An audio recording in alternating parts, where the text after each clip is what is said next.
Cuando miro hacia atrás, a mis 87 años, veo que el mayor error de mi vida ocurrió en apenas 5 días de mayo de 1961. 2 alianzas, 2 maridos y una mentira que destruiría no solo mi vida, sino la de todos a mi alrededor. Hola, mi nombre es Zulmira Castañeda.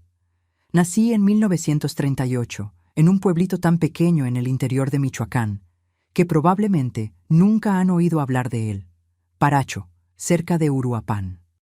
Hoy tengo 87 años y he decidido compartir con ustedes la historia que nunca tuve el valor de contar por completo, ni siquiera a mis más cercanos. Antes de comenzar, me gustaría que dejaran un like en este video, se suscribieran al canal Diario de la Abuela para no perderse ninguna historia de vida como la mía y me contaran en los comentarios desde dónde están viendo. Sería un inmenso placer saber quiénes son ustedes que están del otro lado, escuchando las confesiones de esta señora que ya ha vivido tanto. Nací pobre, tan pobre que muchas veces no teníamos qué comer. Mi madre, Dolores, era lavandera. Mi padre murió cuando yo tenía apenas 8 años, de neumonía. No teníamos dinero para médicos, ni para medicinas. Simplemente se consumió frente a nosotros, mientras mamá trabajaba día y noche en las piedras del río, lavando ropa para las familias ricas de la región. Nuestra casa era un solo cuarto, piso de tierra, techo que dejaba pasar la lluvia en días de tormenta. Teníamos que poner cubetas y ollas para recoger el agua que caía. Yo dormía en un petate en el suelo junto a mi madre. En invierno, el frío cortaba los huesos y nos abrazábamos para calentarnos. Desde los 9 años, ayudaba a mamá a lavar ropa.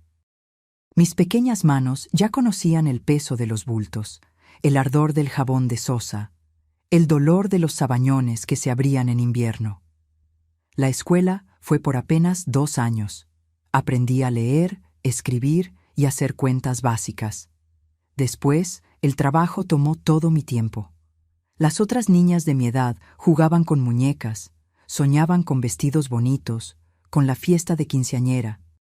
Yo soñaba con un plato lleno de comida, con una cama de verdad, con un día en que mi madre no necesitara inclinarse sobre las piedras del río. Cuando llegó mi juventud, era una muchacha bonita, decían. Cabello negro, piel clara, ojos grandes. Mamá decía que había heredado la belleza de mi abuela española. ¿Pero de qué servía la belleza cuando se es hija de la lavandera? Los muchachos de buena familia podían mirarme con deseo, pero jamás con respeto. Las muchachas de mi edad ya me miraban con desconfianza, como si mi pobreza fuera contagiosa, o como si mi belleza fuera una amenaza. A los 21 años, perdí a mi madre. Simplemente no despertó una mañana de invierno. El médico dijo después que fue el corazón. Yo digo que fue el cansancio, la vida dura, el trabajo sin fin. Las manos de ella. Dios mío, nunca olvidaré las manos de mi madre. Deformadas por el trabajo, los dedos ya no cerraban bien. Las uñas casi no existían, la piel era una masa de callos y grietas. El último día que conversamos, sostuvo mis manos entre las suyas y dijo: «Hija, no termines como yo. Encuentra un camino mejor. Promételo». Lo prometí con lágrimas en los ojos, y esa promesa cambiaría el rumbo de mi vida de maneras que jamás podría imaginar. Después del entierro de mi madre, que solo ocurrió porque las patronas de ella hicieron una colecta para pagar el ataúd más simple, me vi completamente sola en el mundo. Continué el trabajo de lavandera, pero la clientela de mamá comenzó a buscar otras mujeres. Decían que yo no lavaba tan bien como ella, que no era tan cuidadosa, que tardaba mucho. La verdad es que me faltaba la resignación de mi madre. Yo no aceptaba ese destino de buena gana. Quería más. Fue en esa época, en 1959, que conocí a Ignacio. Era hijo del señor Antenor, dueño de la única farmacia del pueblo. Ignacio había estudiado en Ciudad de México, sabía hablar bonito, conocía poesía, tenía modales finos.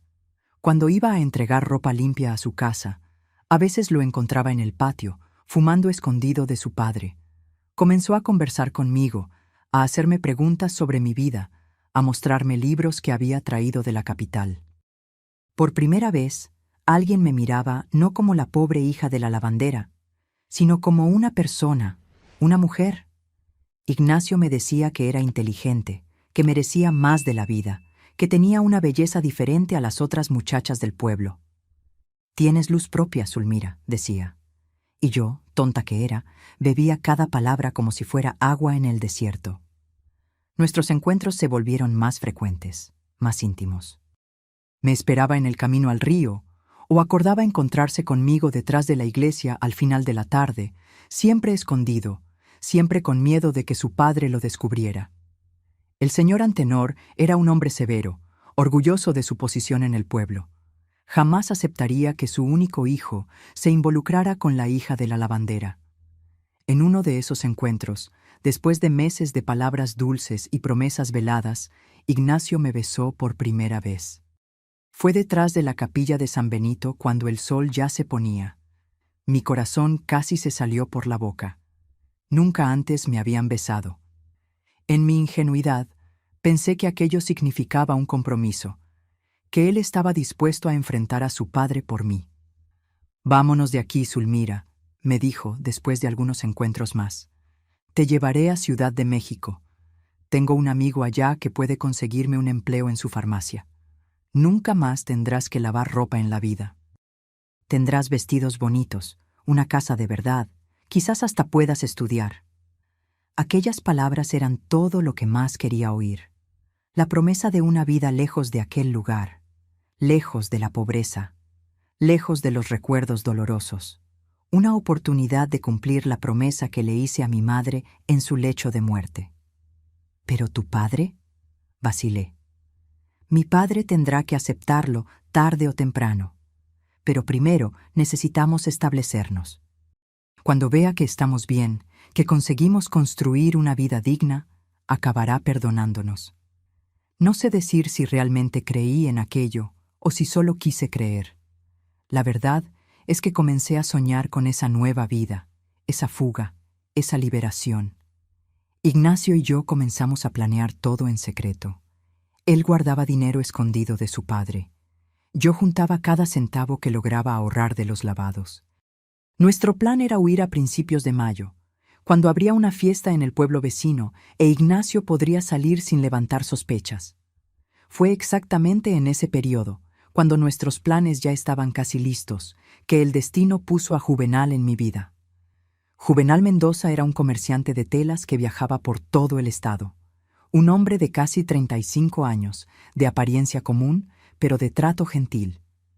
Venía a nuestro pueblo cada 2 meses para vender sus telas a las costureras locales. Lo conocí cuando fui a entregar ropa a la casa de doña Eulalia, la costurera más solicitada del pueblo. Juvenal estaba allí mostrando sus nuevas telas. Cuando me vio, algo en su mirada cambió. Más tarde, doña Eulalia me contó que había preguntado por mí. 2 semanas después, me abordó a la salida de la iglesia. Fue respetuoso, directo. Preguntó si podía acompañarme hasta mi casa. En el camino, me contó sobre su vida. Era viudo.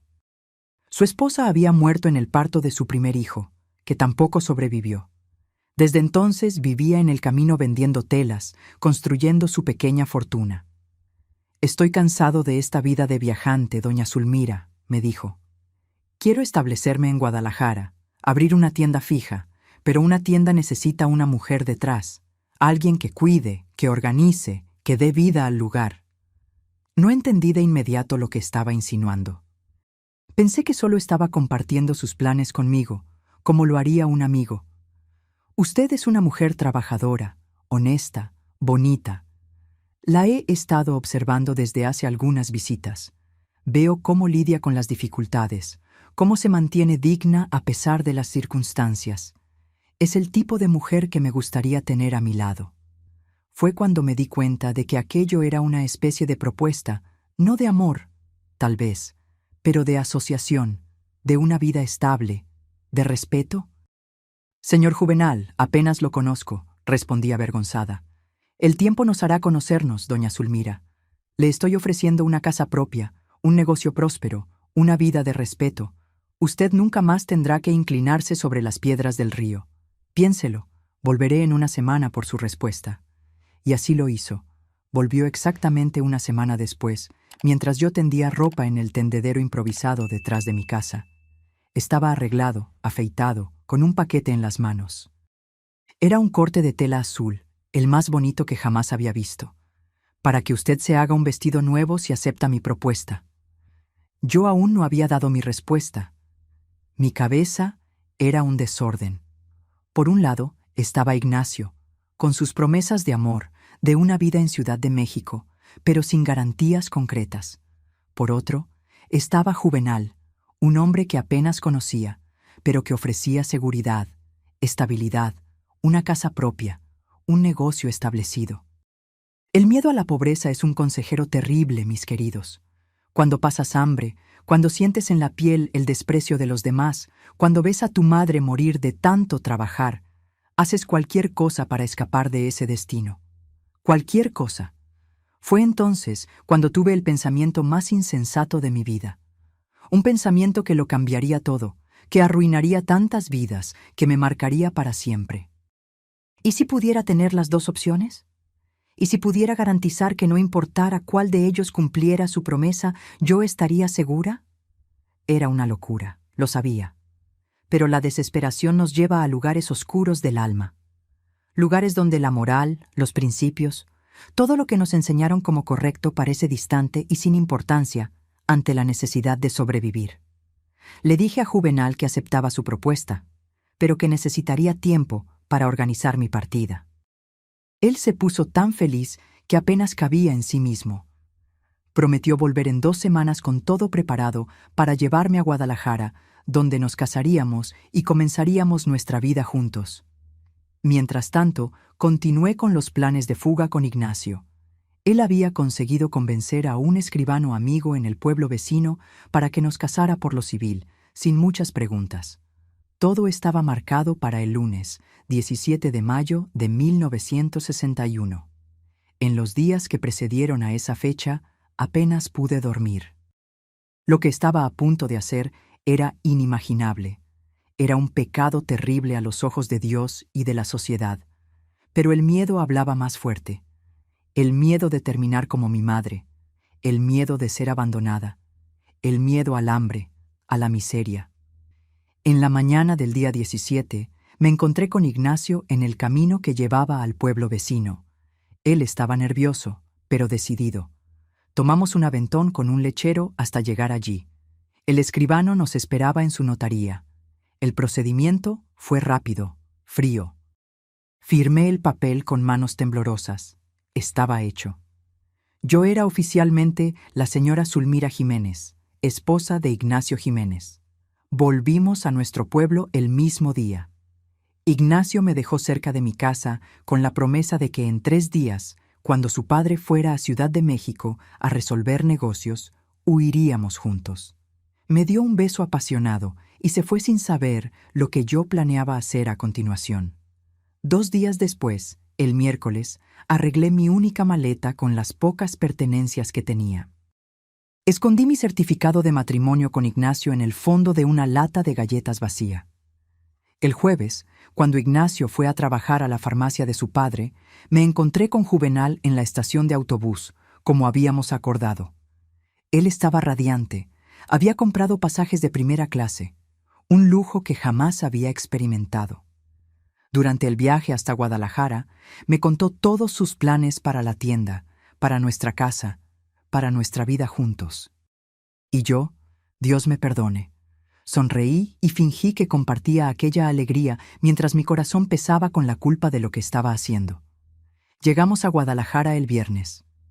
Juvenal me hospedó en la casa de una señora de su confianza para mantener las apariencias hasta la boda.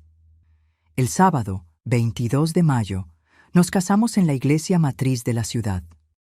Yo, que ya era la señora Jiménez desde hacía apenas 5 días, me convertí también en la señora Mendoza, y así comenzó el periodo más angustiante de mi vida. Durante casi 4 meses viví 2 vidas completamente separadas.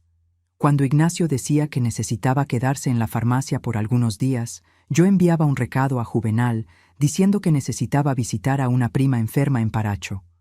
Cuando Juvenal salía de viaje de negocios, yo corría de vuelta a los brazos de Ignacio. Era una mentira imposible de mantener. Lo sabía. Pero cada día que pasaba, cada nuevo engaño, cada nueva excusa, hacía más difícil encontrar una salida. Estaba atrapada en una telaraña que yo misma había tejido, y no había forma de escapar sin herir a alguien o a mí misma. Lo peor era vivir con el miedo constante de ser descubierta. Cada golpe en la puerta me hacía temblar. Cada carta que llegaba podía ser la revelación de mi secreto. Adelgacé tanto en aquellos meses que mis vestidos nuevos, regalos de Juvenal, me quedaban holgados. No lograba dormir bien. Tenía pesadillas terribles donde era apedreada en la plaza del pueblo, donde Ignacio y Juvenal lo descubrían todo y me mataban juntos. Pero el destino tiene formas crueles de hacernos pagar por nuestros errores. Y mi momento de ajuste de cuentas estaba a punto de llegar de una manera que jamás podría prever. Fue en la fiesta de la patrona de nuestro pueblo en septiembre de 1961, Nuestra Señora de los Dolores. Ironía del destino, ¿no? Aquel año la celebración sería mayor que lo normal. El alcalde había conseguido traer una banda famosa de la capital. Habría kermés, subasta de prendas, baile en la plaza. Todo el mundo estaba animado, el pueblo entero adornado con banderines coloridos. Yo estaba en Guadalajara con Juvenal. Ya hacía casi un mes que no veía a Ignacio. Le había dicho que una tía lejana había enfermado y yo necesitaba ir a cuidarla. La verdad es que la tienda de telas que Juvenal había abierto estaba en sus primeros meses y yo no podía ausentarme. Estaba aprendiendo a manejar los libros de contabilidad, a atender a los clientes, a organizar el inventario.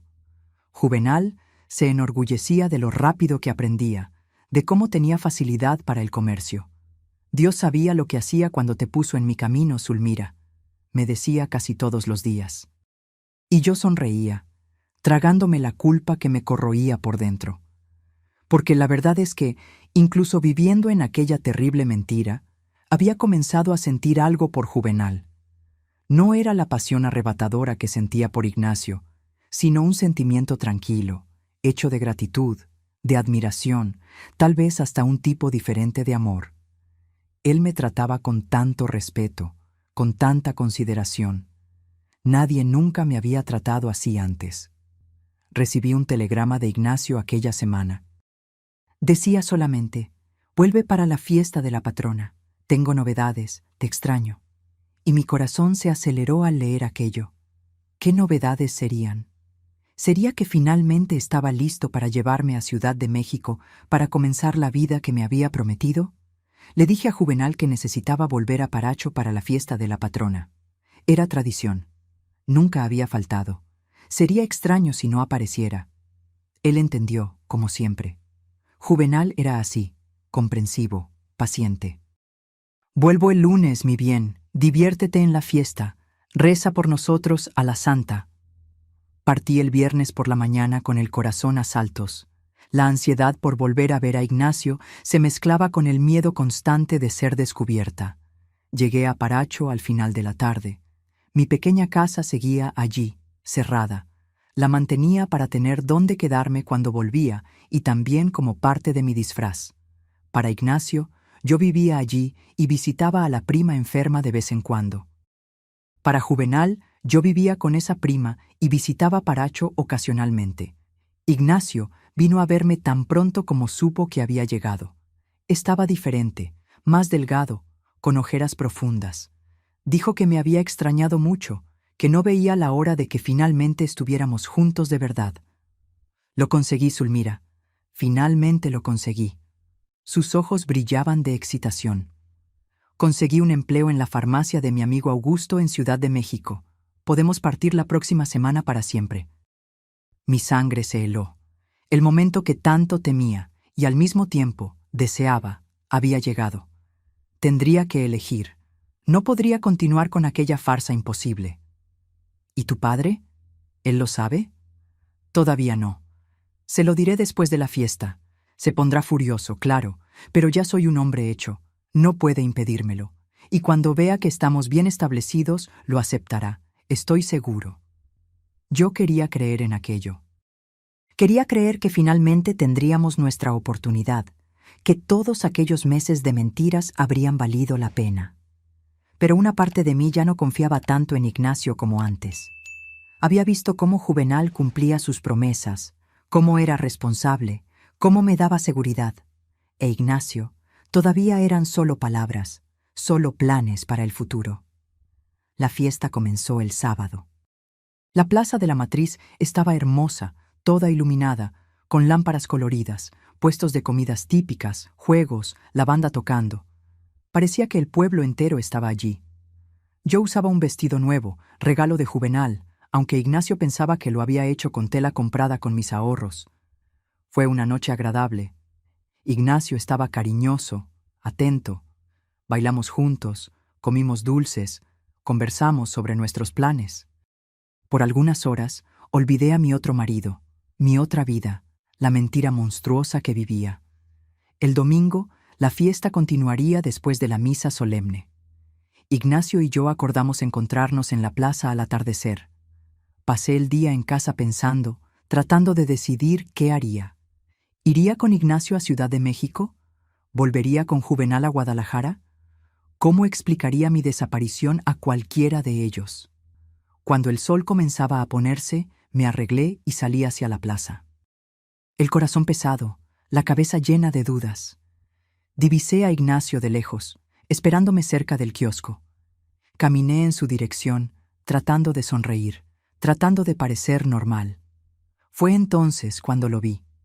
Del otro lado de la plaza, bajando de un automóvil negro, estaba Juvenal, mi segundo marido, que debería estar en San Juan del Río. A kilómetros de allí, el tiempo pareció congelarse. El aire se volvió pesado, difícil de respirar. Juvenal miró alrededor, probablemente buscándome. Yo quedé paralizada, incapaz de moverme, de pensar, de reaccionar. Ignacio notó mi expresión de horror y siguió mi mirada. «¿Qué pasa, Zulmira? Parece que viste un fantasma». Y entonces sucedió. Juvenal me vio. Nuestras miradas se cruzaron a través de la plaza llena. Vi la confusión en sus ojos, después el reconocimiento, después algo que nunca había visto antes en aquel rostro siempre tan gentil. Rabia. Comenzó a caminar en nuestra dirección, decidido. «¿Quién es aquel hombre, Zulmira?», preguntó Ignacio, percibiendo la tensión de la situación. «¿Por qué viene hacia acá con esa cara?». Mi voz desapareció. No podía hablar, no podía explicar. No había explicación posible. No había salida. Juvenal llegó hasta nosotros, el rostro rojo de furia contenida. «¿Así que aquí está su prima enferma, Zulmira?». Ignacio me miró, después a Juvenal, sin entender. «¿Quién es usted? ¿Qué quiere con mi esposa?». Fue como si una bomba hubiera explotado en la plaza. «¿Su esposa?», gritó Juvenal, atrayendo la atención de todos alrededor. «Esta mujer es mi esposa. Nos casamos en mayo en Guadalajara». «Eso es imposible», replicó Ignacio, la voz temblorosa. «Zulmira y yo nos casamos por lo civil en mayo también, el día 17». Los dos hombres me miraron esperando una explicación, una negación, cualquier cosa. Pero yo no conseguía hablar. Mi mundo se estaba derrumbando ante mis ojos y no había nada que pudiera hacer para impedirlo. La gente comenzó a acercarse, atraída por la discusión. Reconocí rostros familiares: la costurera doña Eulalia, el farmacéutico señor Antenor, padre de Ignacio, el párroco, vecinos, amigos de infancia, todos mirando, todos escuchando. «¿Es verdad esto, Zulmira?». La voz de Ignacio era casi un susurro ahora, como si implorara que yo negara todo, que hubiera alguna explicación razonable. Miré hacia él, después hacia Juvenal, después hacia todos aquellos rostros a nuestro alrededor, y por primera vez en meses dije la verdad. Sí, es verdad. Lo que siguió fue como una pesadilla de la que no podía despertar. Los gritos, los insultos, las acusaciones. El señor Antenor agarró a su hijo por el brazo, arrastrándolo lejos de mí, gritando que él había advertido que yo no servía, que era hija de lavandera y no podía resultar en nada bueno. Juvenal, siempre tan controlado, arrojó su alianza al suelo y se alejó pisando fuerte, la espalda rígida, la cabeza erguida en dignidad herida. Y yo quedé allí en medio de la plaza, blanco de todas las miradas, de todos los comentarios, de todo el desprecio. Las mujeres me llamaban con nombres que no me atrevo a repetir. Los hombres hacían bromas groseras. Los niños fueron enviados lejos, como si mi desgracia fuera contagiosa. El párroco, que había celebrado mi boda con Juvenal, se acercó.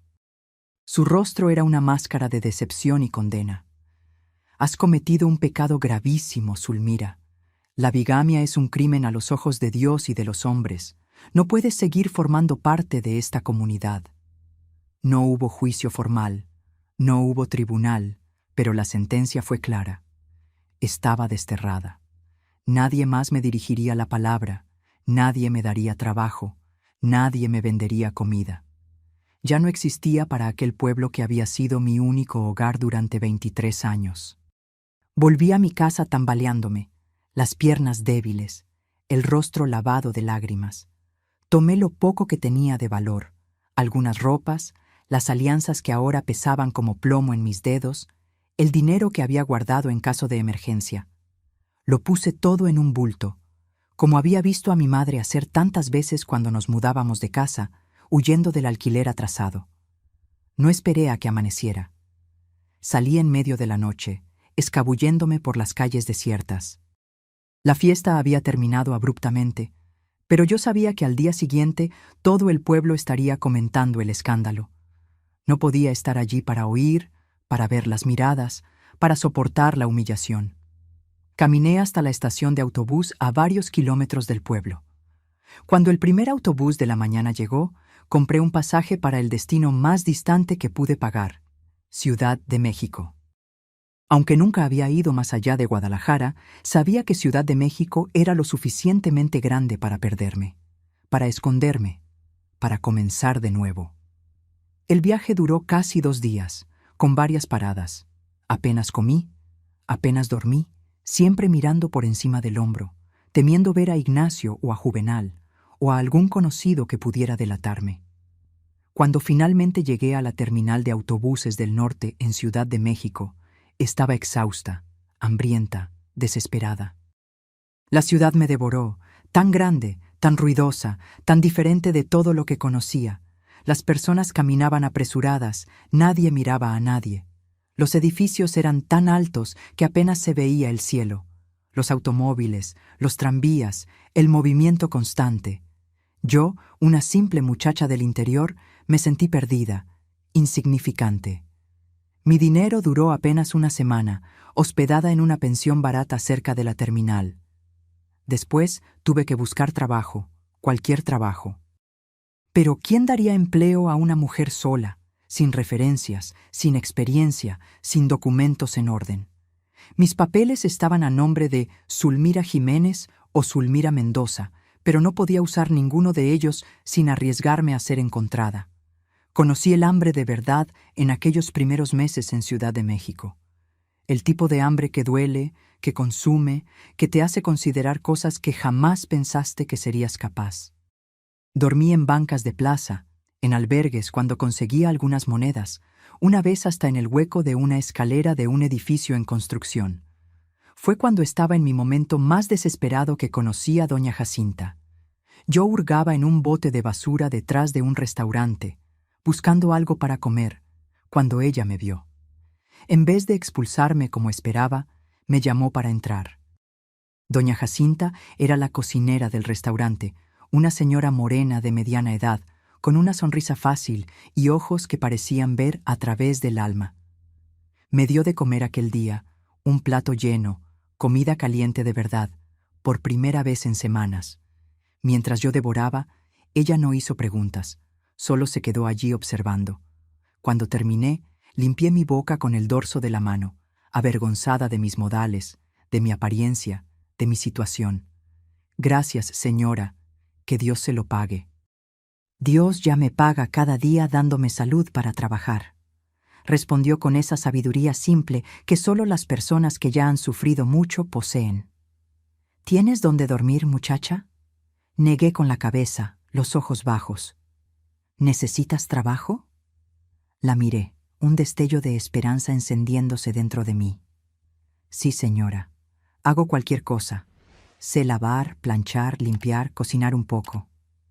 Necesito a alguien para ayudar en la limpieza del restaurante de madrugada. No es mucho, pero alcanza para el alquiler de un cuartito y para comer. ¿Te interesa? Fue así como comencé mi nueva vida en Ciudad de México, trabajando como limpiadora en el restaurante de Doña Jacinta, viviendo en un cuartito en los fondos de una vecindad, reconstruyéndome de las cenizas de mi desgracia. Durante todo aquel primer año, viví con miedo constante. Miedo de ser encontrada, miedo de que mi pasado me alcanzara, miedo de que algún conocido de Paracho, de Ignacio o de Juvenal apareciera en el restaurante y me reconociera. Mantenía la cabeza baja, hablaba poco, evitaba hacer amistades. Doña Jacinta respetaba mi silencio, mi deseo de privacidad, pero era observadora. Percibía mis sobresaltos cuando alguien entraba al restaurante de repente, mi hábito de verificar las salidas, mi pavor cuando alguien mencionaba Michoacán. Cierta noche, cuando terminamos de limpiar y el restaurante ya estaba cerrado, me ofreció un café. Nos sentamos a la mesa de la cocina, el silencio confortable entre nosotras, quebrado apenas por el tintineo de las tazas. «Estás huyendo de alguien, ¿verdad, muchacha?», finalmente preguntó, la voz suave, sin juzgar. Levanté los ojos de la taza, asustada. Pensé en negar, en inventar una historia, como había hecho tantas veces antes. Pero algo en la mirada de doña Jacinta, tal vez la bondad genuina, tal vez la falta de juicio, me hizo querer decir la verdad. Por primera vez desde que dejé Paracho, conté mi historia a alguien. Todo. Los 2 matrimonios, el descubrimiento, la huida, la vergüenza, el miedo. Esperé ver la misma mirada de reprobación que había visto en el rostro del párroco, de las mujeres del pueblo, de todos en Paracho. Pero lo que vi fue comprensión, fue compasión. La desesperación nos hace hacer cosas que ni imaginamos que somos capaces, dijo simplemente. No voy a decir que lo que hiciste estuvo bien, no lo estuvo, pero entiendo el porqué. Y si hay algo que aprendí en esta vida, es que nadie tiene el derecho de tirar la primera piedra. Aquella conversación fue un punto de inflexión para mí. No borró mi culpa, no eliminó mi miedo, pero me hizo ver que tal vez, solo tal vez, podría encontrar redención, que mi terrible error no necesitaba definir el resto de mi vida. Continué trabajando en el restaurante por 2 años más. Con el tiempo, doña Jacinta me fue dando más responsabilidades. Aprendí a cocinar platos más elaborados, a tratar con los proveedores, a administrar las finanzas del pequeño establecimiento. Por primera vez en la vida, sentí que estaba construyendo algo, que estaba creciendo, que me estaba convirtiendo en más que solo la hija de la lavandera o la mujer que se casó 2 veces. Pero el pasado tiene una manera peculiar de encontrarnos. No importa cuánto intentemos huir de él, y el mío estaba a punto de tocar a mi puerta de una forma que jamás podría imaginar. Fue en una tarde de domingo de 1964, casi 3 años después de mi huida de Paracho, que el pasado finalmente me encontró. Yo estaba en el restaurante ayudando a servir el almuerzo. Teníamos una clientela fiel los domingos, familias enteras que venían después de misa para saborear la famosa barbacoa de doña Jacinta. Estaba entregando un plato cuando oí una voz que hizo helar mi sangre. «¿Zulmira? ¿Zulmira Castañeda? ¿Eres tú misma?» Levanté los ojos y vi a Berenice Rodríguez, antigua vecina de Paracho. Estaba más vieja, más gorda, pero la mirada de curiosidad maliciosa seguía siendo la misma. Estaba acompañada de su marido y de 2 hijos adolescentes que yo no conocía. Sentí que el suelo desaparecía bajo mis pies. 3 años de cuidado, de discreción, de reconstrucción, y bastó una casualidad, una coincidencia, para que todo amenazara con derrumbarse. Creo que la señora me está confundiendo, respondí, tratando de mantener la voz firme, el rostro impasible. Mi nombre es María, María de los Dolores. Pero Berenice no se convenció. Sus ojos brillaban con esa excitación peculiar de las personas que descubren un secreto escandaloso. No, no, estoy segura de que eres tú, la hija de Dolores, la lavandera, aquella que se casó con 2 hombres al mismo tiempo. Todo el mundo en Paracho todavía habla de eso, ¿sabes? Ignacio nunca más fue el mismo, pobrecito. Y el otro, ¿cómo se llamaba? Ah, Juvenal. Ese desapareció. Dicen que se fue a Monterrey. Cada palabra era como una puñalada, no solo por traer a la superficie recuerdos que yo intentaba enterrar, sino por saber que incluso después de tanto tiempo, mi error todavía era tema de conversación, todavía causaba dolor. La señora está equivocada, insistí, colocando el plato en la mesa con manos temblorosas. Con permiso, tengo que volver al trabajo. Pero el daño estaba hecho. En los días siguientes, noté las miradas de los otros empleados, los cuchicheos cuando yo pasaba. Berenice ciertamente no guardó el secreto para sí. Pronto, todos en el restaurante sabían mi historia, distorsionada y exagerada, probablemente. Doña Jacinta, bendita sea, intentó protegerme. Dijo a los empleados que no toleraría chismes, que mi pasado no era asunto de nadie. Pero yo sabía que era solo cuestión de tiempo hasta que la noticia se esparciera más, hasta que llegara a oídos equivocados, hasta que yo necesitara huir nuevamente. Una noche, mientras limpiábamos la cocina después del expediente, doña Jacinta me llamó para una conversación. Zulmira, dijo, usando mi verdadero nombre que solo usaba cuando estábamos solas. No puedes pasar la vida entera huyendo.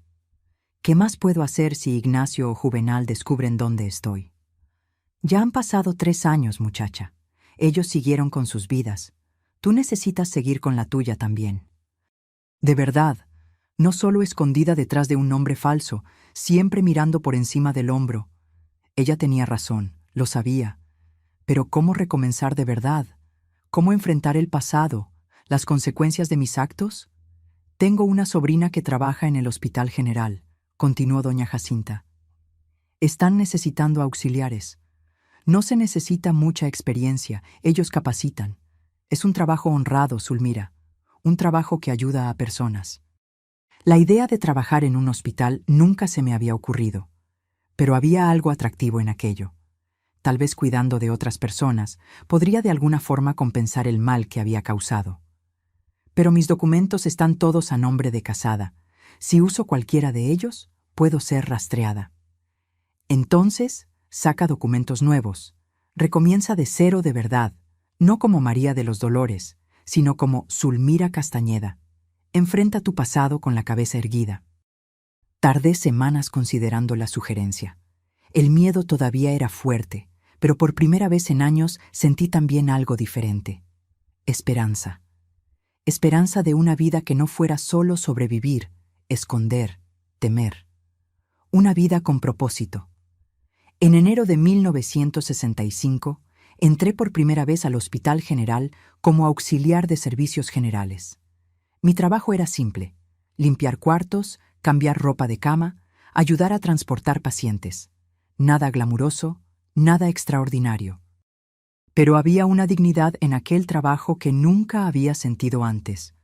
Recuerdo al primer paciente con quien realmente interactué.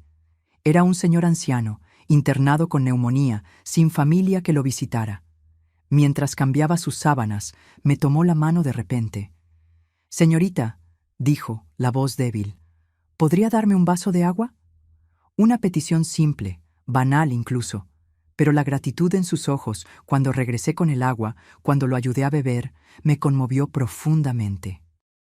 En aquel momento, me di cuenta de que hasta el menor gesto de cuidado puede significar el mundo para alguien que está sufriendo. Comencé a prestar más atención a los pacientes, a hacer pequeños favores, a conversar con aquellos que parecían solitarios. No era mi función, pero me daba una satisfacción que nunca había experimentado. Por primera vez en la vida, Sentí que estaba haciendo algo verdaderamente bueno, algo que no involucraba mentiras o engaños. Una de las enfermeras, doña Matilde, notó mi interés, mi dedicación. Era una señora de unos 60 años, cabellos grises, siempre impecablemente recogidos en un moño, ojos azules penetrantes detrás de anteojos de armazón grueso.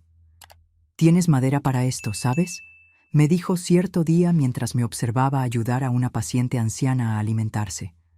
«¿Ya pensaste en convertirte en auxiliar de enfermería?». «¿Yo? Pero no tengo estudio suficiente». «Eso puede resolverse. Hay cursos nocturnos para completar la secundaria. Después solo hay que hacer el curso de auxiliar. Con tu experiencia práctica, sería fácil». La idea era al mismo tiempo aterradora y estimulante. Yo, que apenas había completado la primaria, que era solo la hija de la lavandera, que cargaba el peso de un error terrible, ¿podría realmente convertirme en una profesional de la salud? «No sé si soy capaz», confesé.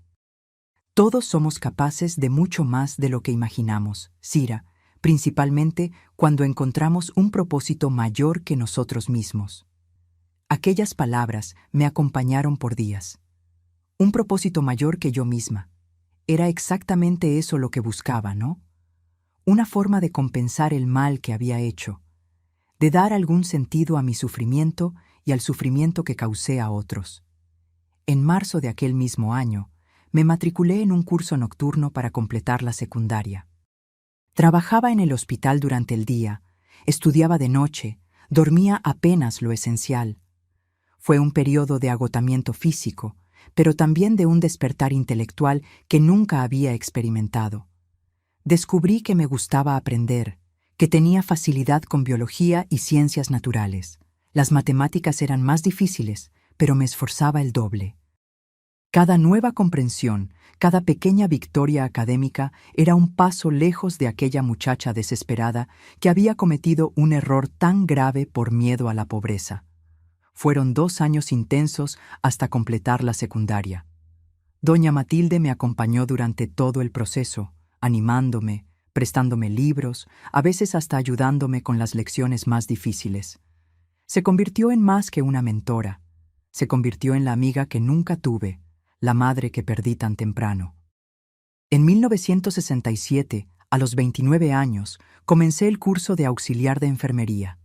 La mayoría de las alumnas eran mucho más jóvenes que yo, muchachas de 18, 19 años, con sueños de matrimonio y familia. Yo era la mayor de la clase, la más seria, la más dedicada. No tenía tiempo para sueños románticos. Mi objetivo era claro, enfocado: convertirme en la mejor auxiliar de enfermería que pudiera ser. Fue durante el curso que ocurrió algo que cambiaría mi vida nuevamente. Estábamos teniendo una clase sobre ética profesional, sobre el sigilo, sobre cómo manejar información sensible de los pacientes. La profesora estaba hablando sobre la importancia de la confidencialidad cuando mencionó: «Ustedes serán depositarias de secretos, de fragilidades, de errores. No les corresponde juzgar, solo cuidar. Todo ser humano comete errores. Lo que nos define no son nuestros errores, sino cómo elegimos vivir después de ellos». Aquellas palabras me golpearon como un rayo. Era como si estuviera hablando directamente a mí, a mi situación. Sentí lágrimas calientes corriendo por mi rostro antes incluso de darme cuenta de que estaba llorando. Después de la clase, la profesora, doctora Elena, me llamó para una conversación particular. Era una mujer de mediana edad, serena, con esa autoridad tranquila de quien conoce profundamente su oficio. «Percibí que te emocionaste durante la clase, Zulmira. ¿Hay algo que quisieras compartir?». No sé explicar lo que me llevó a confiar en ella. Tal vez fuera el cansancio de cargar aquel secreto por tanto tiempo.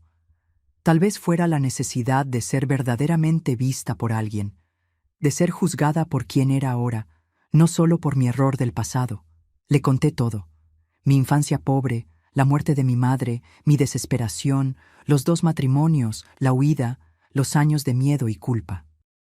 Cuando terminé, estaba exhausta, vaciada, pero también extrañamente más ligera.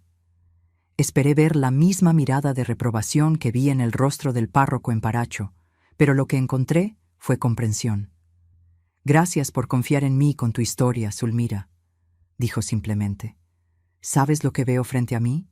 No veo a una criminal ni a una pecadora. Veo a una mujer que cometió un grave error, sí, pero que está haciendo todo lo que puede para redimirse, para construir una vida de servicio a los demás. ¿Usted cree que eso es posible? ¿Que puedo realmente redimirme? No solo lo creo posible, sino que creo que ya estás en el camino. Elegiste una profesión de cuidado, de entrega. Estás estudiando, esforzándote, creciendo como persona. El verdadero arrepentimiento no está en las palabras, sino en las acciones, en las elecciones diarias. Salí de aquella conversación transformada. Por primera vez en muchos años, me permití la posibilidad del perdón. No solo el perdón de los demás, sino principalmente mi propio perdón. La idea de que mi error, por más grave que fuera, no necesitaba definirme para siempre, que podría, a través de mis elecciones, de mi trabajo, construir un legado diferente. En 1968 me gradué como auxiliar de enfermería. Doña Matilde estaba en mi graduación, orgullosa, como si yo fuera su propia hija. La doctora Elena también. Eran las únicas personas allí para mí, pero eran suficientes. Eran mi nueva familia, una familia que me había elegido tanto como yo las había elegido a ellas. Comencé a trabajar en pediatría del Hospital General. Había algo especialmente gratificante en cuidar de niños, tal vez porque yo misma nunca tuve hijos. Tal vez porque cada niño que ayudaba a recuperarse era como una pequeña victoria contra todo el mal que había en el mundo, incluso el mal que yo misma había causado. Los niños respondían bien a mí. Tenía paciencia, gentileza y una capacidad especial para confortarlos durante procedimientos dolorosos o aterradores. Los padres también confiaban en mí. Sentían que sus hijos estaban en buenas manos cuando yo estaba de guardia.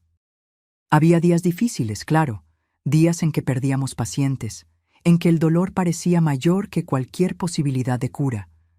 Pero había también los días de milagros, de recuperaciones inesperadas, de sonrisas volviendo a rostros que habían conocido solo dolor. En 1970 recibí una propuesta para especializarme en cuidados paliativos pediátricos, un campo nuevo, desafiante, que pocos profesionales querían enfrentar. Trabajar con niños terminales, acompañarlos en sus últimos momentos, confortar a familias destrozadas por la pérdida inminente, era el trabajo más difícil emocionalmente, pero también el más profundamente significativo. ¿Estás segura de que quieres esa especialización, Zulmira?, preguntó doña Matilde, preocupada. Es un área que exige mucho de nosotros, no solo profesionalmente, sino como seres humanos. Estoy segura, respondí sin vacilación. Si hay niños que necesitan pasar por esto, entonces debe haber alguien dispuesto a sostener sus manos durante el camino. Quiero ser esa persona. Y así, a los 32 años, encontré mi verdadera vocación. En los años siguientes, acompañé a decenas de niños en sus últimos días. Aprendí a reconocer las señales, a administrar el dolor, a crear pequeños momentos de alegría, incluso en las circunstancias más sombrías. Aprendí a llorar con las familias y a celebrar cada día, cada hora, cada minuto de vida. Recuerdo especialmente a un niño, Carlos, de apenas 7 años, con un tumor cerebral inoperable. En las últimas semanas estaba cada vez más débil, más confuso, pero había momentos de lucidez en que conversábamos sobre sus sueños, sobre las estrellas, sobre las caricaturas que amaba. La noche en que partió, yo estaba sola con él en el cuarto. Sus padres habían ido a tomar un café, exhaustos después de días de vigilia constante. Carlos abrió los ojos de repente, más claros y lúcidos de lo que habían estado en semanas. «Enfermera Zulmira», dijo, la voz apenas un susurro. «¿Usted cree que Dios me perdonará por romper el jarrón de mamá? Dije que fue el gato, pero fui yo». Sostuve su pequeña mano entre las mías, tragando el nudo en la garganta. «Estoy segura que sí, Carlos. Dios perdona nuestros errores, principalmente cuando nos arrepentimos de verdad. Él sonrió aliviado y cerró los ojos nuevamente. Minutos después, sus padres volvieron, y yo todavía sostenía su mano cuando dio su último suspiro. Aquella noche, llorando sola en mi pequeño departamento, me di cuenta de algo fundamental. Si yo creía sinceramente en el perdón para aquel niño, ¿por qué no podría creer también en el perdón para mí misma? Fue un momento de epifanía. No borró mi culpa completamente. Dudo que algún día eso suceda. Pero me permitió ver mi historia bajo una nueva luz, no solo como la historia de un error terrible, sino como la historia de una redención posible, de una transformación, de una vida dedicada a compensar el mal con el bien. En los años siguientes, continué mi trabajo en el Hospital General, especializándome cada vez más en cuidados paliativos, no solo para niños, sino para pacientes de todas las edades. Me convertí en referencia en el área. Fui invitada a dar conferencias, a entrenar nuevos profesionales. A los 40 años, en 1978, fui invitada a coordinar la primera unidad de cuidados paliativos del hospital. Un reconocimiento a mi trabajo, a mi dedicación, a mi experiencia. Era una responsabilidad enorme, pero también una oportunidad de ampliar el impacto de mi trabajo, de ayudar a más personas en un momento tan vulnerable de sus vidas. Acepté el desafío y me sumergí en él en cuerpo y alma. Desarrollé protocolos, entrené equipos, luché por más recursos, por más dignidad para los pacientes terminales. Era un trabajo agotador, muchas veces frustrante cuando chocábamos con la burocracia o con la falta de comprensión sobre la importancia de los cuidados paliativos. Pero cada paciente que partía en paz, cada familia que encontraba algún consuelo en medio del dolor, cada profesional que aprendía la importancia del cuidado humanizado, era una pequeña victoria. Y yo necesitaba esas victorias como necesitaba el aire para respirar. Fue en ese periodo que recibí una carta que abriría nuevamente las puertas de mi pasado de una forma que jamás podría imaginar.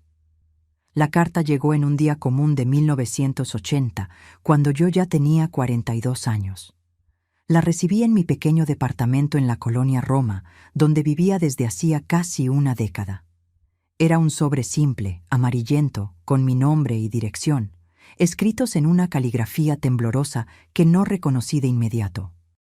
No había remitente. Lo abrí con aquella aprensión que nunca me abandonó completamente, incluso después de tantos años. Dentro, una única hoja de papel escrita a mano. Estimada señora Zulmira, espero que esta carta la encuentre bien. Mi nombre es Clarita Montero, antigua habitante de Paracho. No sé si la señora me recuerda. Yo era amiga de su madre, Dolores. Supe por casualidad de su paradero a través de Berenice Rodríguez, que la vio en Ciudad de México años atrás. Escribo para informarle que Ignacio Jiménez está muy enfermo. Sufrió un derrame hace 3 meses y está en el asilo municipal, sin condiciones de cuidar de sí mismo. La farmacia de su padre quebró hace muchos años y él no tiene familia que pueda ayudarlo. Antes de que la señora tire esta carta, déjeme decir, no estoy pidiendo nada. Solo pensé que debería saber. ¿Qué hará con esta información es decisión suya? Respetuosamente, Clarita Montero. Leí y releí aquella carta tantas veces que me la aprendí de memoria. Ignacio enfermo, Ignacio solo, Ignacio en el asilo municipal de Paracho, aquel lugar que todos en el pueblo temían, conocido por el abandono, por la falta de cuidados adecuados, por la tristeza que flotaba en sus corredores oscuros. Mi primer instinto fue ignorar, tirar la carta y seguir con mi vida. Al final, ¿qué le debía a Ignacio? ¿No fue él quien me arrastró a aquella situación imposible? ¿No fue por causa de sus promesas que tomé la decisión más catastrófica de mi vida? Pero había otra voz dentro de mí, más suave, más insistente, la voz de la enfermera en que me había convertido, de la profesional que creía que todo ser humano merece cuidado y dignidad, especialmente en los momentos de mayor vulnerabilidad. la voz de la mujer que había dedicado las últimas 2 décadas a tratar de compensar el mal que había causado. Pasé noches en vela, debatiendo conmigo misma. Si volvía a Paracho, enfrentaría todos los fantasmas que había dejado atrás. El escándalo, la vergüenza, las miradas de desprecio. Había construido una vida nueva en Ciudad de México, una identidad respetada, un trabajo significativo. Arriesgar todo eso por un hombre que apenas conocía al final de cuentas. Fue cuando recordé a Carlos, aquel niño de 7 años, y su preocupación por el perdón por un jarrón roto. Si yo creía en el perdón para él, para tantos otros pacientes que habían compartido sus arrepentimientos conmigo a lo largo de los años, ¿cómo podría negarme a mí misma la oportunidad de buscar el mío propio? 3 semanas después de recibir la carta, pedí una licencia en el hospital. Dije apenas que necesitaba resolver cuestiones familiares urgentes. Mis superiores, reconociendo mis años de dedicación sin jamás tomar vacaciones, concedieron 1 mes de ausencia. El viaje de Ciudad de México a Paracho fue largo y solitario. Cada kilómetro que el autobús recorría parecía llevarme no solo de vuelta a mi pueblo natal, sino de vuelta en el tiempo, a aquella joven desesperada que había sido. Cuando finalmente llegué en una tarde lluviosa de junio, el pueblo parecía al mismo tiempo familiar y extraño. Algunas construcciones nuevas, otras desaparecidas. La plaza de la Matriz estaba diferente, más arbolada, pero el ritmo lento, el aire de pueblo pequeño donde todos se conocen, eso seguía igual. Me hospedé en una pequeña posada en la entrada del pueblo, donde sería menos probable ser reconocida inmediatamente. Dije apenas que estaba de paso, por trabajo. La dueña de la posada, una señora más joven que yo no conocía, no hizo preguntas. A la mañana siguiente me dirigí al asilo municipal. Era un edificio antiguo que ya había sido el hospital décadas atrás. La pintura se descascaraba, las ventanas estaban sucias, un olor a moho y desinfectante barato flotaba en el aire. Como enfermera, mi corazón se apretó al ver las condiciones precarias, la falta evidente de recursos, el descuido. En la recepción, una señora anciana tejía, pareciendo aburrida. Cuando me acerqué, levantó los ojos sin mucho interés. «Buenos días. Vine a visitar a un paciente, Ignacio Jiménez». Ella consultó un cuaderno viejo, las páginas amarillentas y gastadas por el uso. «Jiménez, sí. A la masculina, 417. ¿La señora es pariente?» Vacilé. ¿Qué decir? ¿Esposa? ¿Exesposa? ¿Amiga? Soy una conocida de hace muchos años. Ella asintió sin demostrar curiosidad. «Puede entrar. Las visitas terminan a las 4». Caminé por los corredores sombríos, el corazón latiendo tan fuerte que temía que pudiera ser oído. Las habitaciones eran colectivas, con 4 o 5 camas cada una, ancianos en diferentes estados de salud, algunos sentados, mirando a la nada, otros acostados, inmóviles. La ausencia de vida en aquellos ojos, la resignación, la espera por el fin. Como profesional de salud, yo conocía bien aquella mirada. La habitación 417 quedaba al final del corredor. Era igual a las otras. Paredes descascaradas, ventanas que apenas dejaban entrar la luz del sol, un ventilador de techo que giraba perezosamente, esparciendo más el calor que aliviándolo. Había 5 camas en la habitación. Identifiqué a Ignacio en la tercera, próxima a la ventana. Si no supiera que era él, tal vez no lo habría reconocido. El joven apuesto y lleno de vida que me había prometido el mundo, ahora era un hombre envejecido prematuramente, delgado, casi esquelético, el lado derecho del rostro paralizado por el derrame, los ojos hundidos, los cabellos antes negros y brillantes, ahora ralos y completamente blancos. Me aproximé despacio, insegura de si estaría lúcido, si me reconocería, si se perturbaría con mi presencia. Estaba despierto, mirando por la ventana, pero su mirada parecía distante, perdida en pensamientos o recuerdos. «Ignacio», llamé suavemente, parando al lado de la cama. Él giró el rostro lentamente, el esfuerzo visible en cada movimiento. Sus ojos, antes tan vivos, ahora empañados, tardaron en enfocarme. Hubo un momento de confusión. Después, algo como reconocimiento pasó por su rostro. «Zul, mira», consiguió decir. La voz ronca, arrastrada, difícil de entender por causa de la parálisis facial.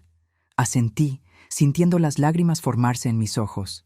«Sí, soy yo». «¿Volviste?» No era una pregunta, pero había espanto en su voz y algo más que no conseguía identificar. «Supe que estabas enfermo. Vine a ver cómo puedo ayudar». Un sonido extraño escapó de sus labios, algo entre una risa y un sollozo. Ayudar, después de todo. Había amargura en sus palabras, pero no podía culparlo. Lo que yo había hecho no tenía disculpa, no tenía justificación aceptable. Sí, después de todo. Soy enfermera ahora, Ignacio.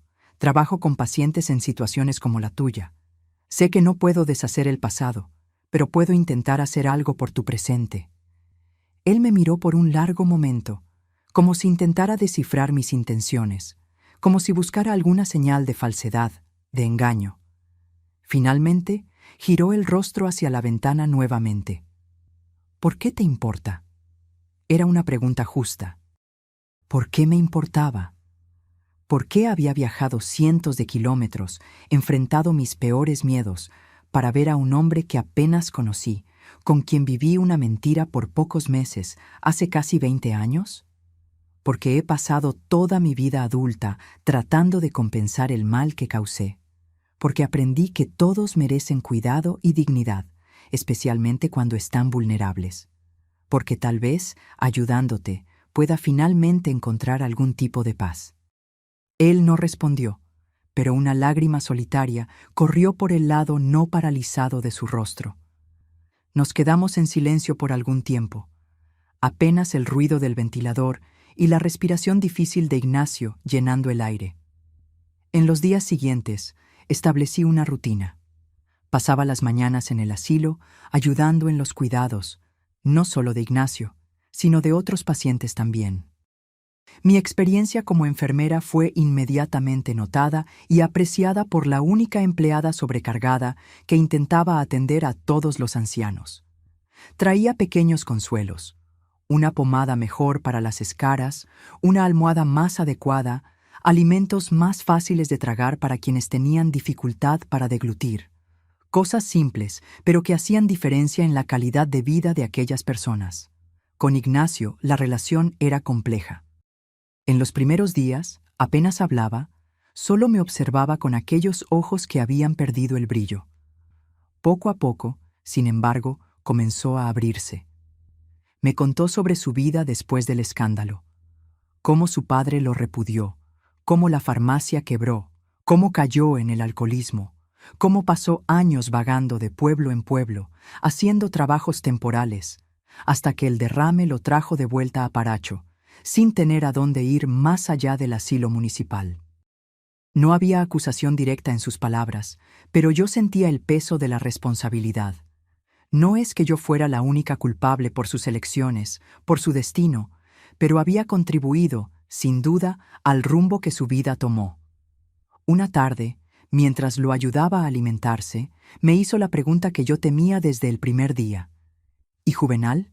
¿También lo visitaste?» Bajé los ojos, incapaz de mirarlo. Supe por Clarita que se mudó a Monterrey hace muchos años. No sé nada más sobre él. Ignacio asintió lentamente. Era buen hombre. No merecía. «Tú tampoco merecías, Ignacio», respondí, la voz embargada. Ninguno de los dos merecía lo que hice. Él se quedó en silencio por un momento. Después dijo algo que me sorprendió. «Yo también culpable. Promesas que no cumpliría». Fue como si un peso fuera quitado de mis hombros.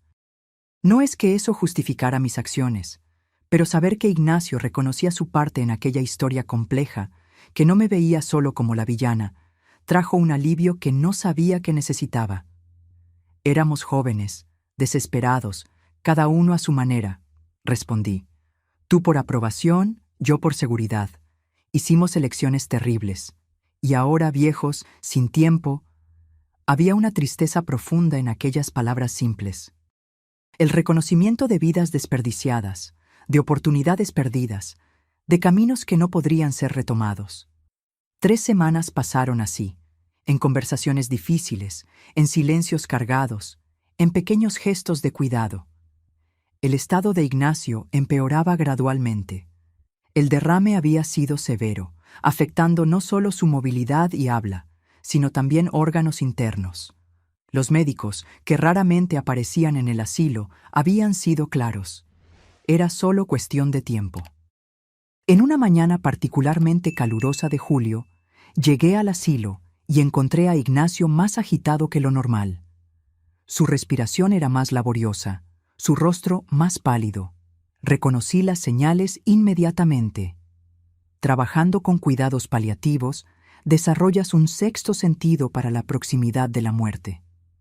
Me senté a su lado, sosteniendo su mano. Él apretó la mía con sorprendente fuerza, como si temiera que pudiera irme. «Quédate conmigo», pidió, la voz casi inaudible. «Estoy aquí, Ignacio. No iré a ningún lado». Pasamos el día así, en vigilia silenciosa. Yo humedecía sus labios, ajustaba su posición en la cama para facilitar la respiración, administraba la medicación para el dolor que el médico había prescrito. Era el tipo de cuidado que había ofrecido a cientos de pacientes a lo largo de los años, pero nunca con el peso emocional que sentía ahora.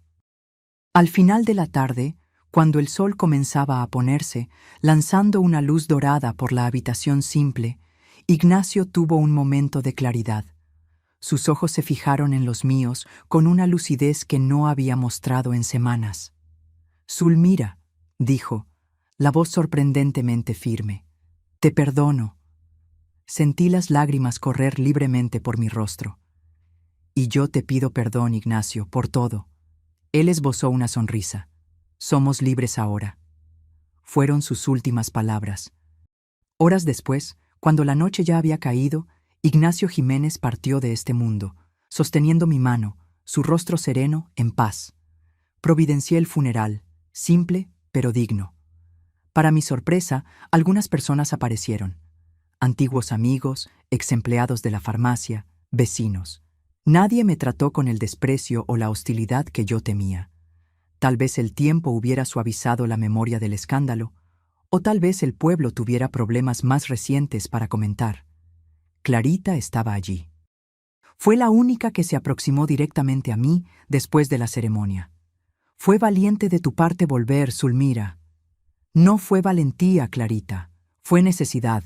Necesitaba hacer esto por él y por mí». Ella asintió comprensiva. «Y en cuanto a Juvenal, sabes que todavía está vivo, ¿verdad?» «En Monterrey». Mi corazón dio un salto. ¿Sabes cómo encontrarlo?» «Tengo una dirección de hace algunos años. No sé si todavía es válida».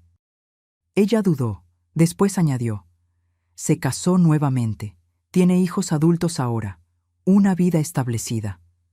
Sentí una punzada de algo, no exactamente celos, sino tal vez un lamento por lo que podría haber sido en otra vida, en otras circunstancias. «¿Crees que debería buscarlo también?» Clarita consideró la pregunta por un momento. «No puedo responder eso por ti, Zulmira. Solo tú sabes lo que necesitas para encontrar paz». Volví a Ciudad de México después del funeral, llevando conmigo la dirección de Juvenal y una decisión que aún no había tomado. Regresé a mi trabajo en el Hospital General, a mis rutinas, a la vida que había construido con tanto esfuerzo. Pero algo había cambiado dentro de mí. La visita a Paracho, el reencuentro con Ignacio, aquellos últimos momentos de perdón mutuo, habían removido heridas antiguas que yo pensaba que estaban cicatrizadas. Soñaba frecuentemente con Juvenal, con nuestro breve tiempo juntos, con la mirada de decepción y rabia que vi en su rostro aquella fatídica noche en la plaza. Después de meses de indecisión, finalmente tomé valor. En una tarde de diciembre de 1980, me senté en mi pequeño escritorio y escribí una carta para Juvenal Mendoza, dirigida al último lugar conocido donde vivía. No pedí perdón directamente.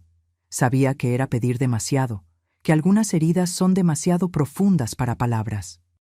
Simplemente conté sobre mi vida desde aquella noche, sobre mi trabajo como enfermera, sobre cómo había intentado cada día ser una persona mejor de lo que fui en aquellos meses de 1961.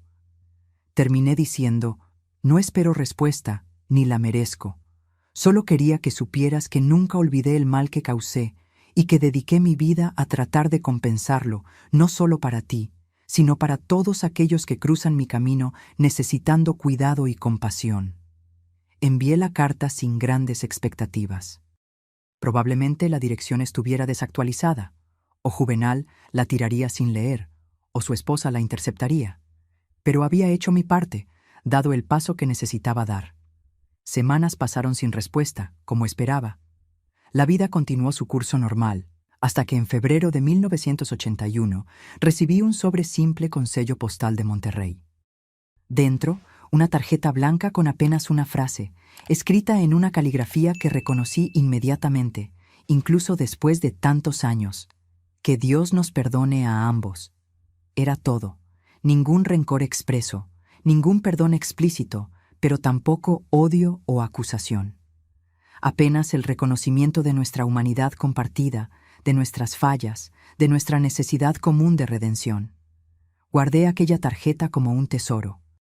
En los años que siguieron, en momentos de duda o desánimo, la releía, encontrando en aquellas pocas palabras la fuerza para continuar, para ser mejor, para honrar la segunda oportunidad que la vida me había dado. El camino de reconciliación con mi pasado apenas comenzaba, pero por primera vez sentí que tal vez, solo tal vez, el perdón de los demás y de mí misma no fuera un espejismo imposible, sino un destino que yo podría un día alcanzar. Aquella pequeña tarjeta de Juvenal cambió algo fundamental dentro de mí. No fue un perdón completo, no fue una absolución, pero fue un reconocimiento de nuestra humanidad compartida. Que Dios nos perdone a ambos. Palabras simples que cargaban un peso inmenso, un alivio que yo no sabía que necesitaba tan desesperadamente. Los años 1980 pasaron a un ritmo diferente para mí. Continué mi trabajo en el Hospital General, ahora como supervisora de la unidad de cuidados paliativos que ayudé a crear. Había más responsabilidades administrativas, más reuniones, más papeles que llenar, pero nunca dejé que eso me alejara de lo que realmente importaba: los pacientes, el cuidado directo, el consuelo en los momentos finales. En 1985, a los 47 años, recibí una invitación que cambiaría nuevamente el rumbo de mi vida. La doctora Elena, mi antigua profesora, que se había convertido en amiga y mentora, estaba ayudando a fundar uno de los primeros hospicios de México, una institución dedicada exclusivamente a los cuidados paliativos, inspirada en modelos que comenzaban a ganar fuerza en Europa y Estados Unidos. «Te necesitamos en este proyecto, Zulmira», me dijo, los ojos brillando con aquel entusiasmo que ni los años de profesión habían logrado apagar. «Tu experiencia, tu sensibilidad con los pacientes, tu capacidad de entrenar equipos es exactamente lo que estamos buscando». Era una oportunidad de oro, un reconocimiento a mi trabajo de décadas, una chance de ampliar aún más el impacto positivo que podría tener. Pero significaba también dejar el hospital que había sido mi hogar por tanto tiempo, los colegas que se habían convertido en familia, la seguridad de una institución establecida. Después de mucha reflexión, acepté. El hospicio fue inaugurado en 1986 en una casa antigua adaptada en la colonia Condesa. Era pequeño comparado con el Hospital General, apenas 12 camas, pero había algo especial en aquel lugar. Desde el primer día, las paredes coloridas, los jardines bien cuidados, la ausencia del olor institucional de hospital.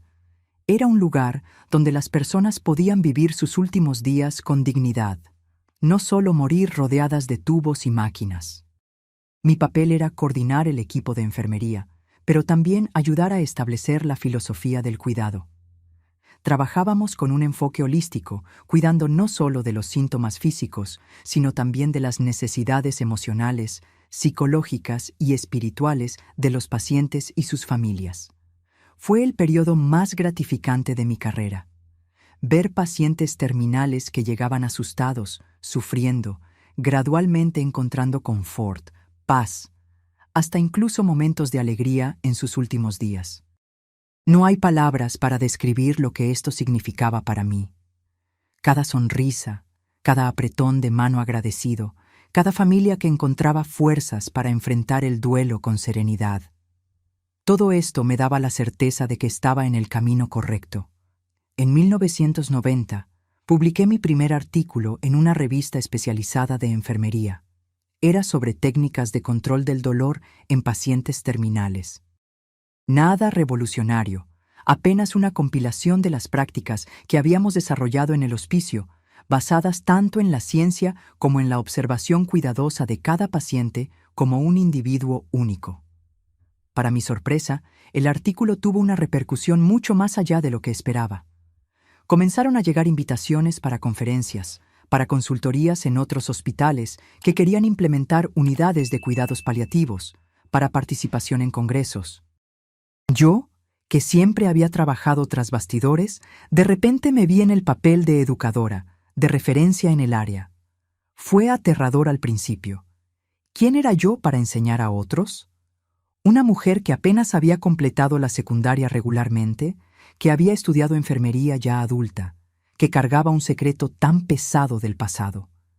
Pero la doctora Elena, como siempre, me ayudó a superar esas inseguridades. No es el camino que recorrimos lo que importa, Zulmira, sino lo que aprendimos en él. Y tú aprendiste más sobre compasión, sobre cuidado verdadero, sobre la dignidad al final de la vida, que muchos con diplomas colgados en la pared. Acepté las invitaciones una a una. Hablé en pequeños hospitales del interior, en facultades de enfermería, en congresos nacionales, siempre con humildad, siempre enfatizando que hablaba a partir de la experiencia práctica, no de la teoría. Y tal vez haya sido justamente ese enfoque lo que tocó tantos corazones. En 1994, a los 56 años, recibí una carta que me dejó sin suelo. Era de Monterrey, pero no de Juvenal. Era de su hijo menor, Daniel.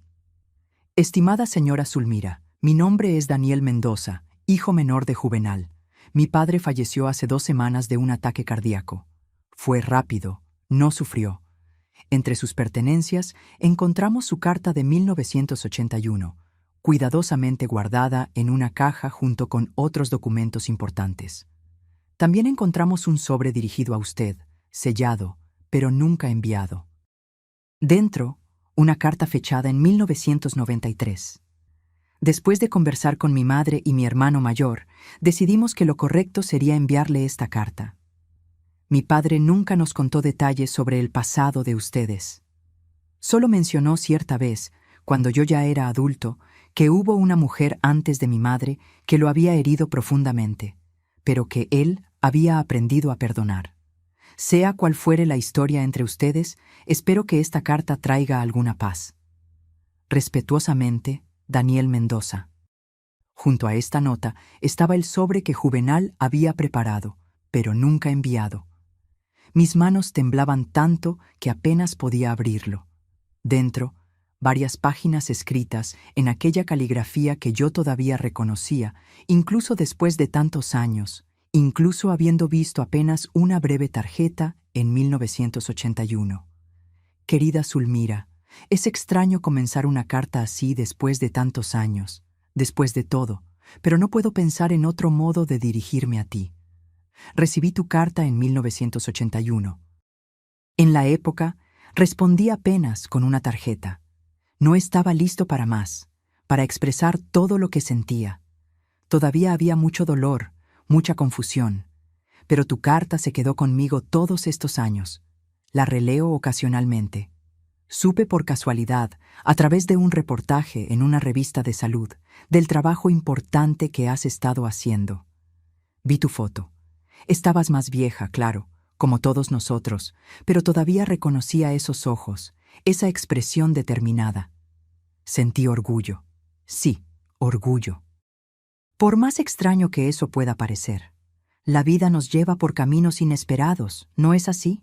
Después de lo que pasó en Paracho, vine a Monterrey con el corazón destrozado. no solo por la traición, sino por haber sido tan ingenuo, tan confiado. Me prometí a mí mismo que nunca más creería en nadie, pero el tiempo es un maestro paciente. Conocí a Elisa 2 años después. Ella sabía que yo cargaba heridas, aunque no supiera exactamente cuáles, y tuvo paciencia conmigo. Nos casamos en 1965. Tuvimos 2 hijos maravillosos. La tienda de telas prosperó, después se transformó en una pequeña fábrica de confecciones. Tuve una buena vida, Zulmira. No puedo quejarme. Por muchos años pensé en ti con rabia, con amargura. Imaginaba que habías acabado mal, que estabas pagando por lo que hiciste. No me enorgullezco de esos pensamientos, pero sería deshonesto negarlos. Cuando recibí tu carta, algo comenzó a cambiar. Saber que habías encontrado un camino, que habías dedicado tu vida a aliviar el sufrimiento ajeno, me conmovió de una forma que no esperaba. Comencé a pensar, ¿quién soy yo para negar perdón a alguien que ha dado tanto de sí para compensar sus errores? Tardé años en llegar a esta conclusión. Somos criaturas tercas, ¿no es verdad? Nos aferramos a nuestro dolor. A veces se vuelve parte de nuestra identidad.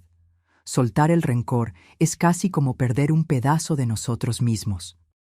Pero ahora, a los 67 años, con cabellos blancos y una perspectiva que solo el tiempo puede dar, quiero que sepas.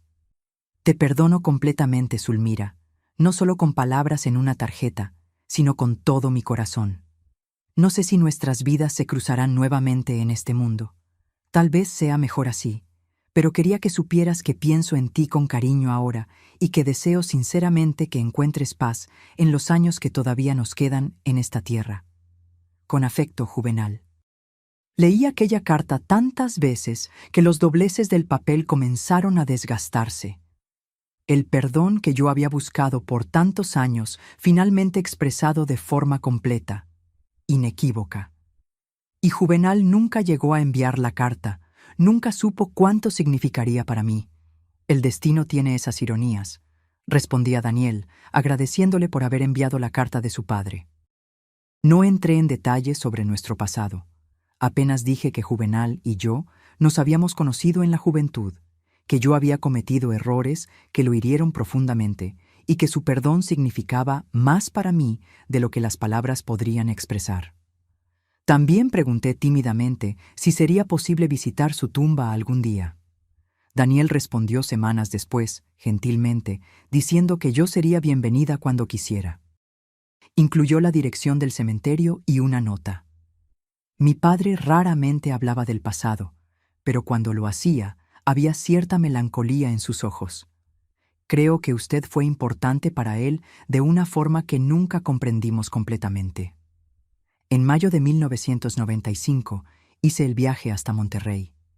Era otoño, el cielo estaba claro, el aire fresco, el cementerio era bonito, bien cuidado, con muchos árboles. La sepultura de Juvenal era simple, pero digna, con su nombre, fechas de nacimiento y muerte, y la inscripción «Amado esposo, padre y abuelo». Su integridad vivirá en nuestros corazones. Dejé un pequeño arreglo de flores y me quedé allí por un tiempo en silencio. No lloré. Era más un sentimiento de conclusión, de un ciclo que finalmente se cerraba. Agradecía en pensamiento por el perdón, por la oportunidad de saber que él había tenido una buena vida, que mi terrible error no había destruido su futuro como había temido por tantos años. Antes de partir, coloqué sobre la lápida la pequeña tarjeta que él me había enviado en 1981, con aquellas palabras que me habían acompañado por tanto tiempo. Que Dios nos perdone a ambos. Parecía correcto devolverla ahora como un símbolo de que el perdón estaba completo de ambos lados. Volví a Ciudad de México más ligera, más en paz conmigo misma de lo que jamás había estado. Continué mi trabajo en el hospicio con renovada energía. En 1998, a los 60 años, fui invitada a ayudar a desarrollar un programa nacional de cuidados paliativos, trabajando con la Secretaría de Salud. Era una oportunidad de ampliar aún más el impacto de mi trabajo, de ayudar a establecer directrices que beneficiarían a pacientes en todo el país. Acepté, claro. Pasaba parte de la semana en la capital, parte en Ciudad de México. Era cansado para una mujer de mi edad, pero increíblemente gratificante. Ver las políticas públicas cambiando, ver más recursos siendo dirigidos hacia esa área tan descuidada, ver a jóvenes profesionales interesándose por los cuidados paliativos, era como un sueño realizado. En 2003, a los 65 años, oficialmente me jubilé.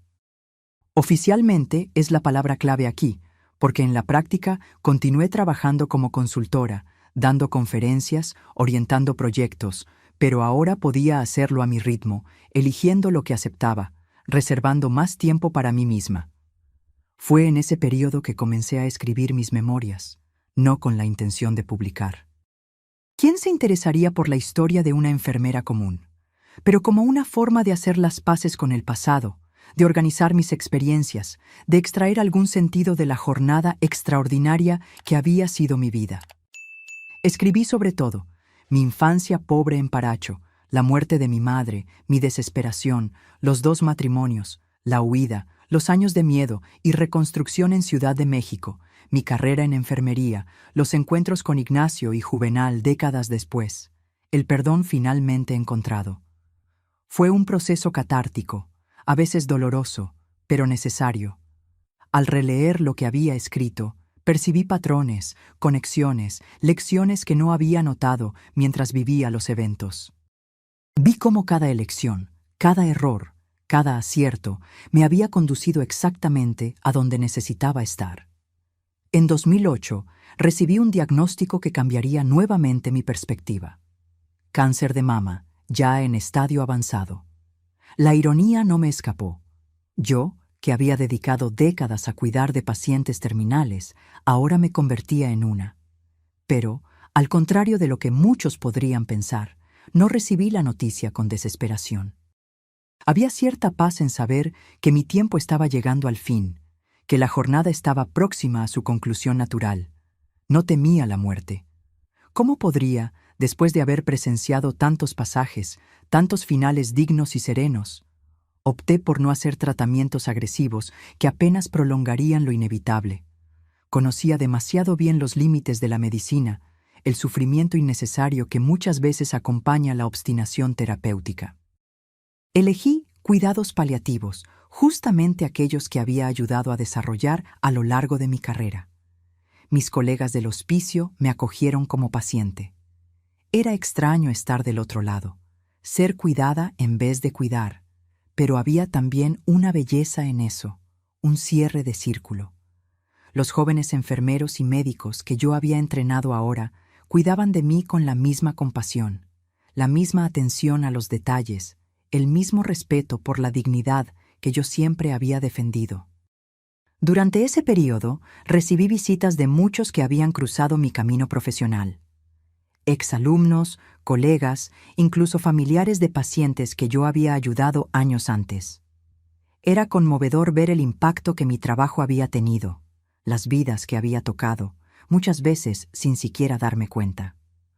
Una de esas visitas me trajo una sorpresa especial. Era Marina, hija de una paciente que yo había cuidado en la década de 1990. Se había convertido en periodista y trabajaba en una editorial. Te recuerdo sentada al lado de la cama de mi madre, sosteniendo su mano, contándole historias para distraerla del dolor. Me dijo, los ojos humedecidos. Fuiste tú quien me enseñó cómo estar presente en los momentos difíciles, cómo encontrar pequeñas alegrías incluso en la despedida. Nunca lo olvidé.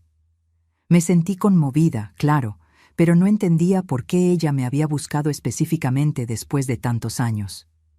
Estoy aquí porque supe que escribiste tus memorias, continuó. Una de las enfermeras me lo contó. Me gustaría leerlas si me lo permites. Dudé. Aquellas páginas contenían mi historia completa, incluyendo el terrible error de mi juventud, la vergüenza, la huida, todo lo que había mantenido en secreto por tanto tiempo. Pero algo me decía que tal vez fuera hora de dejar que esa historia fuera conocida, que quizás podría ayudar a otros a encontrar redención para sus propios errores. Permití que Marina llevara mi manuscrito. Algunas semanas después, Volvió, visiblemente emocionada. Tu historia es extraordinaria, doña Zulmira. Es una historia de redención, de transformación, de cómo un error terrible puede ser el inicio de una vida dedicada a hacer el bien. Me gustaría publicarla, si me lo permites. La idea me asustó. Exponer mi vergüenza, mi secreto más profundo al mundo. Pero Marina argumentó con pasión. Piensa en cuántas personas están por ahí, cargando culpas, arrepentimientos, errores que parecen imperdonables. Tu historia podría mostrarles que siempre hay un camino de regreso, que la redención es posible, que nunca es demasiado tarde para recomenzar. Acabé aceptando con una condición, que el libro solo fuera publicado después de mi muerte. No por miedo al juicio, ya había pasado esa fase, sino porque quería que la historia fuera completa, que incluyera también mi propio pasaje.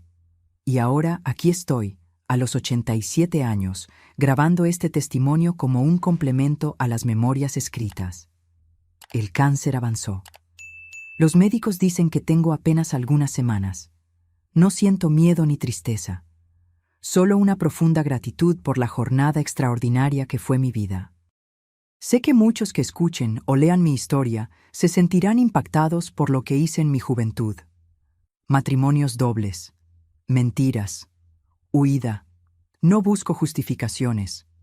Lo que hice estuvo mal, causó dolor a personas inocentes, dejó cicatrices que nunca desaparecieron completamente. Pero espero que vean también el después, el camino largo y arduo de redención. Cómo aquella joven desesperada, movida por el miedo y la inseguridad, gradualmente se transformó en una mujer capaz de compasión genuina, de servicio abnegado, de hacer una diferencia positiva en la vida de cientos de personas en sus momentos más vulnerables. Si hay una lección que me gustaría dejar, es esta. Ningún error, por más terrible que parezca, necesita definir el resto de su vida. El verdadero arrepentimiento no está en las palabras, sino en las acciones, en las elecciones diarias de hacer mejor, de ser mejor. El perdón de los demás y de uno mismo es posible, incluso si tarda décadas en encontrarlo. Y tal vez la lección más importante, nunca es demasiado tarde para recomenzar, para redefinir su historia, para encontrar propósito y significado, incluso en las circunstancias más improbables. Mi vida es prueba de ello. Mientras cierro los ojos para descansar, siento una paz que nunca imaginé posible para alguien con mi pasado. Una paz que no viene de la ausencia de arrepentimiento, sino de la certeza de que, a pesar de mis errores, logré dejar el mundo un poco mejor de lo que lo encontré. Y al final de cuentas, ¿no es eso lo que todos buscamos? Antes de despedirme de ustedes, quería pedirles que dejen un like en este video si mi historia tocó su corazón. Suscríbanse al canal Diario de la Abuela para conocer otras historias de vida como la mía, de personas que, a pesar de los errores y las dificultades, encontraron su camino de redención. Y cuéntenme en los comentarios desde dónde están viendo y si alguna parte de mi historia resonó con ustedes. Cada comentario es una alegría para esta señora de 87 años que aprendió después de tanto tiempo el valor de compartir su verdad.